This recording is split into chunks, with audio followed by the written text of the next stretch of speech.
Good morning junior. Good morning senior.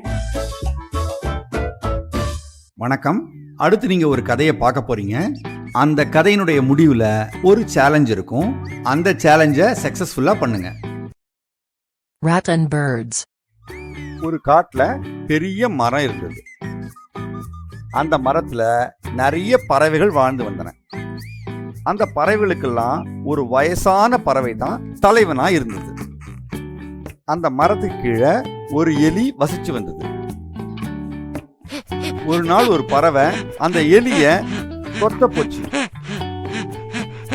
எலி பயத்துல ஓடி வந்து பறவையோட அரசன் கிட்ட, ஐயா, என்னை காப்பாத்துங்க, நான் உங்களை நம்பிதானே இங்க இருக்கேன், இந்த பறவை என்னை கொத்த வருது, நீங்க என்னை காப்பாத்துங்க அப்படின்னு சொல்லுச்சு.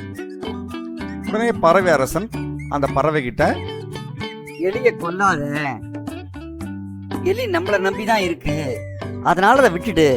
அந்த பறவையும் கோபத்தோட சரி போங்க ராஜா அப்படின்னு சொல்லிட்டு எலிய தப்பிக்க விட்டுடுச்சு. ஒரு நாள் பறவைகள் எல்லாம் இறை தேட கூட்டமா பறந்து சென்று கொண்டிருந்தன. அங்க ஒரு வீட்டுக்கு மேல நிறைய தானியங்களை அந்த பறவைகள் பார்த்தது. அதுல ஒரு பறவை, அதோ அங்க நிறைய தானியங்கள் இருக்கு, அங்க போய் நம்ம சாப்பிடலாம். அப்போ பறவைகளோட அரசன், எனக்கு என்னவோ இங்க ஆபத்து இருக்குன்னு தெரியுது, நாம போக வேண்டாம் அப்படின்னு சொல்லுச்சு. அதுக்கு இன்னொரு பறவை, அரசே, உங்களுக்கு வயசாகி போயிடுச்சு, அதனால தான் நீங்க ரிஸ்க் எடுக்கவே பயப்படுறீங்க. மற்ற பறவைகள்லாம் அந்த பறவையே சப்போர்ட் பண்ணாங்க. சரி, வேற வழி இல்லாம அரச பறவையும் அந்த தானியங்களை சாப்பிட்றதுக்கு ஒத்துக்குச்சு. எல்லா பறவைகளும் தானியங்களை சாப்பிட ஆரம்பிச்சது. அரச பறவை ஓரமா உட்கார்ந்து அந்த பறவைகளை பார்த்துட்டு இருந்தது. கொஞ்ச நேரத்துல பறவைகளால பறக்க முடியாம போச்சு. ஏன்னா அங்க ஒரு பெரிய வலை இருந்தது.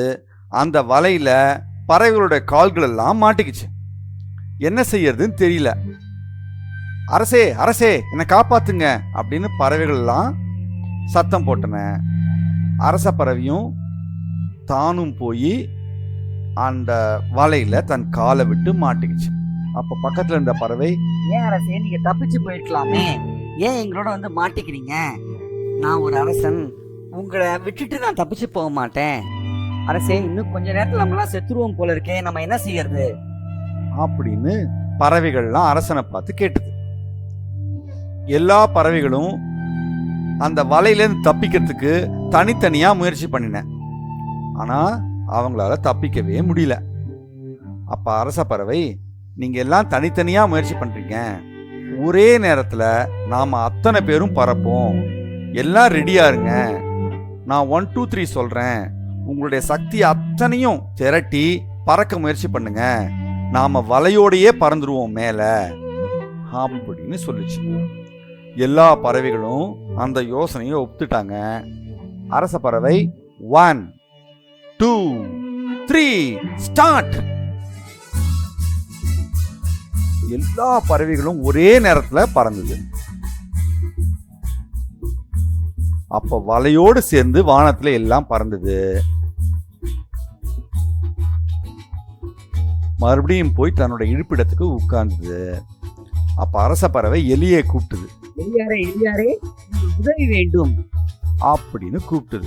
எலி அங்கேருந்து வெளியில வந்தது. சொல்லுங்கள் பட்சி ராஜா, நான் என்ன செய்ய வேண்டும்? உங்களை இந்த வலையிலிருந்து விடுவிக்க வேண்டும். உடனே எலி தன்னுடைய கூர்மையான பல்லால வலை எல்லாத்தையும் துண்டு துண்டா கட் பண்ணிடுச்சு. பறவைகள் எல்லாரும் தப்பிச்சுட்டாங்க. பறவைகள் அரசன் எலிக்கு நன்றி கூறியது. அவங்க எல்லாரும் சந்தோஷமா இருந்தாங்க.